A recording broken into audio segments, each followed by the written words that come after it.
আজকের আলোচনার টপিক হচ্ছে আল্লাহ তাআলা কেন এই পৃথিবীতে রাসূল প্রেরণ করেছেন, রাসূল প্রেরণের উদ্দেশ্য কি, নবী রাসূলদের পরিচয় এবং তাদের বৈশিষ্ট্য, এগুলো নিয়ে আমি আজকে আলোচনা করব। এবং নবী রাসূলদের জীবনী থেকে আমাদের আসলে শিক্ষা কি, লেসনটা কি, কি লেসন আমরা নিতে পারি, এই টপিকটা নিয়ে আলোচনা করব। টপিকটা কি সবার কাছে ক্লিয়ার? প্রথমে আমরা উদ্ধার করবার চেষ্টা করি যে কেন আল্লাহ এত রাসূল পাঠালেন পৃথিবীতে, এর কারণটা কি। এর উত্তরটা আল্লাহ তাআলা খুব চমৎকার ভাবে সূরা নিসার 165 নম্বর আয়াতে আলোকপাত করেছেন, যে আয়াতটা দিয়ে আমি আলোচনা শুরু করেছি। আল্লাহ তাআলা বলছেন, রুসুলান মুবাশশিরিন ওয়া মুনজিরিন লিআল্লা ইয়াকুনা লিন-নাসি আলাল্লাহি হুজ্জাতুন বা'দা রুসুল ওয়া কানা আল্লাহু আজিজান হাকীমা। অর্থাৎ আমি রাসূলগণকে সুসংবাদদাতা এবং সতর্ককারী রূপে পৃথিবীতে প্রেরণ করেছি। আমি আবারও বলছি, আল্লাহ বলেন আমি এই পৃথিবীতে রাসূলদেরকে সুসংবাদদাতা এবং সতর্ককারী রূপে পৃথিবীতে প্রেরণ করেছি, যাতে করে রাসূল আগমনের পরে আল্লাহর বিরুদ্ধে মানুষের আর কোনো অজুহাত না থাকে।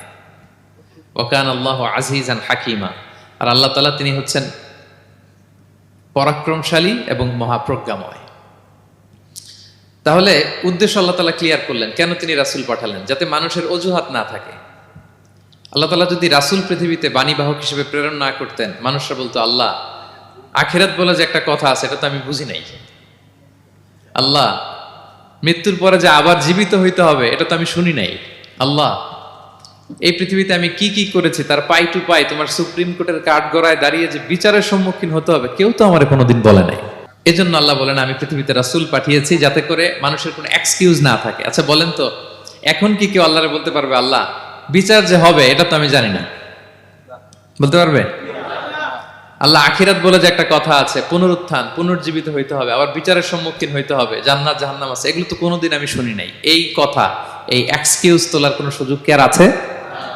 No excuse will be granted that day, dear brothers and sisters.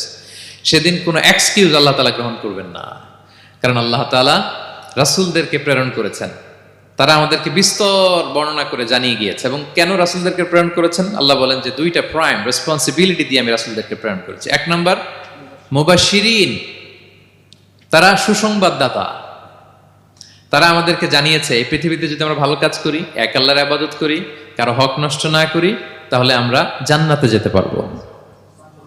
জান্নাতের সুসংবাদ তারা দেন। They are the bearer of glad tidings, they are the bearer of paradise, তারা জান্নাতের সুসংবাদদাতা।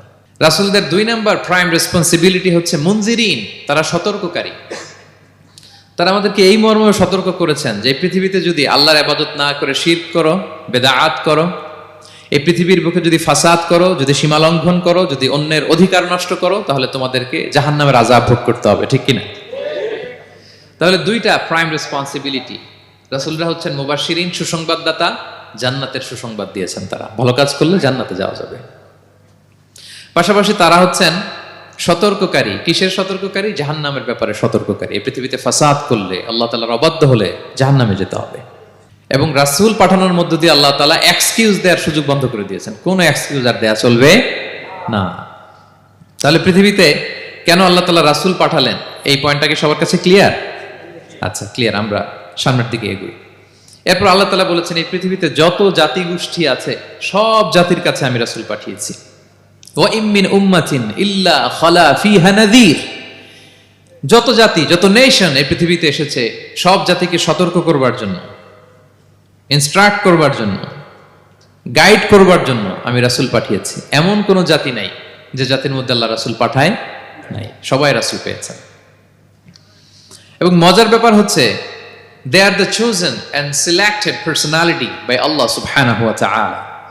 রাসূলরা হচ্ছেন আল্লাহ তাআলার পক্ষ থেকে chosen এবং সিলেক্টেড। রাসূলদেরকে সিলেক্ট করেছে কে? আল্লাহ। তিনি বলেন ওয়া ইন্নাহুম ইনদানা লামিনাল মুস্তাফাইনাল আখিয়ার, নবীরা হচ্ছে আমার কাছে মনোনীত, আমি তাদেরকে মনোনীত করেছি এবং তারা হচ্ছে সর্বশ্রেষ্ঠ মানুষ। তার মানে এই আয়াত থেকে বোঝা গেল নবীরা সিলেক্টেড, তারা ইলেক্টেড না। ইলেকশন করে নবী হওয়া যায় না, নবী সিলেক্টেডের মাধ্যমে হইতে হয়, সিলেকশনের মাধ্যমে। আর সিলেক্ট করেন কে? আল্লাহ। চুজ করেন কে? আল্লাহ। ইলেকশন করে নবী হওয়া যায়? আমরা পৃথিবীর সবাই মিলে যদি ভোট দেই, আল্লাহ আমরা সবাই ভোট দিলাম, এ হচ্ছে রাসূল, তাকে রাসূল হিসেবে আপনি কবুল করেন, হবে ইলেকশনে ভোট দিলে? আমাদের সাথে যদি ম্যানকাইন্ডের সাথে জিন কাইন্ডও যুক্ত হয়, জিনেরাও যদি বলে আল্লাহ আমরাও আছি, আমরাও দিলাম একটা করে ভোট, হবে রাসূল হবে? ফেরেশতারাও যদি যুক্ত হয়, ফেরেশতারাও যদি বলে, মানুষও ভোট দিল, জিনেরাও দিল, ফেরেশতারাও দিল, প্রত্যেকে একটা করেই দিল, ধরেন প্রত্যেকের ভোট গণনা করার পরে দেখা গেল বিশাল ভোট কাউন্ট হয়েছে। এখন তাদের এই ভোটের উপর ভিত্তি করে রাসূল হবে কেউ? হবে? কারণ নবী ইলেকশনে হওয়া যায় না, নবী হয় সিলেকশনে। আর সিলেক্ট করেন কে? আল্লাহু ইয়ালামু হাইসু ইয়াজআলু রিসালাতাহু। কাকে রাসূল বানাবেন, কাকে তিনি নবী হিসেবে অ্যাপয়েন্ট করবেন, এটা তিনিই জানেন। শুধুমাত্র কেবলমাত্র একমাত্র আল্লাহ তাআলা সোললি এটাকে কন্ট্রোল করেন। কেউ চাইলে কারো ভোটে, কারো ইলেকশনে নবী হওয়া যায় না। নবীরা হচ্ছেন সিলেক্টেড, চুজেন পার্সোনালিটি বাই আল্লাহ সুবহানাহু ওয়া তাআলা।